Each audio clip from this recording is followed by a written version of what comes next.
Single parents have a unique challenge in the dating game. They must be conscious of how they interact with romantic interests while attempting to maintain a safe, harmonious relationship with their children. The following suggestions may be helpful to single parents who would like to meet someone to marry while being a good role model, caretaker, and provider for their children. Number 1, teach your children how to act.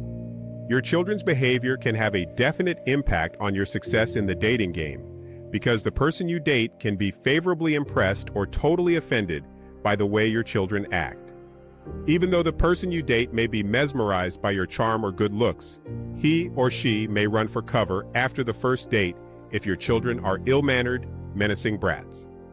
My experience working with single parents makes me well aware of the many hats single parents must wear when they don't have the ongoing financial, emotional, or spiritual support of the absent parent. Still, children cannot be left alone to raise themselves. Your children cannot be expected to grow into productive, mature adults without proper training and instruction from loving parents. The teaching and training provided by responsible parents, married or single, provides children with the moral and ethical framework to guide them throughout their lives, and the inspiration to avoid negative relationships and risky behavior. To be effective in the teaching and training process, however, you should not limit your training and discipline practices to the standards that you were subjected to as a child. You should also be willing to learn from gifted men and women who address specific parenting issues, especially from a biblical perspective. In addition, you should be willing to take advantage of relevant information offered by psychologists, psychiatrists, and medical doctors who have specialized training in child development. Many of these professionals now offer training materials in the form of books, audio downloads, videos, and internet websites. Be sure to encourage your children to stay in school as well. A good education will help them become better prepared to pursue their own goals and dreams. Number 2, don't yield to sexual pressure. As a single parent, it is important to exercise sexual discipline.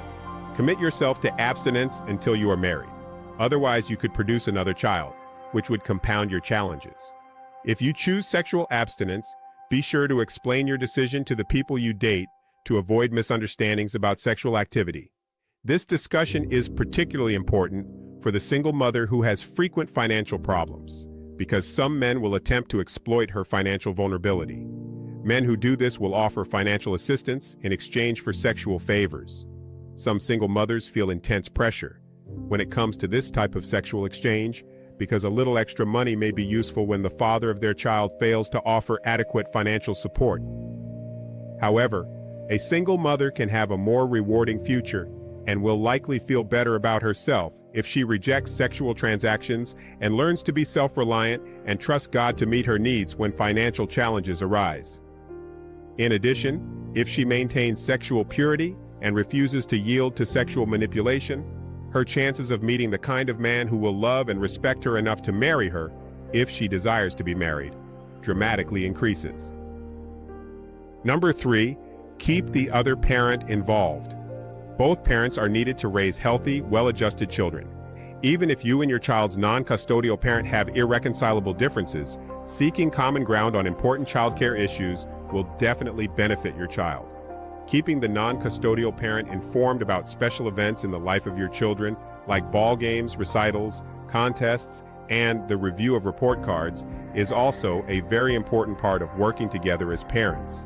The non-custodial parent's participation in these events will encourage your children and let them know that the non-custodial parent is around to support them, even though their parents don't live together.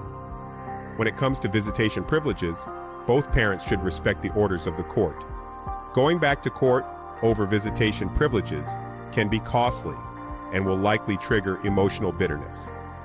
If you allow bitterness and anger to control you, the tension between you and your former mate could escalate into violence. If violence occurs, nobody wins. On some occasions, legitimate circumstances limit the non-custodial parent's involvement in certain activities. This situation may trigger questions from your children as they seek to understand why their non-custodial parent missed an event. If your child begins to ask questions about this, you should be honest and give a reason.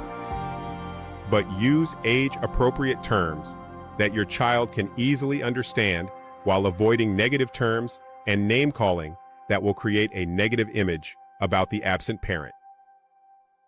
This is another marriage success moment with Dr. David Stevens.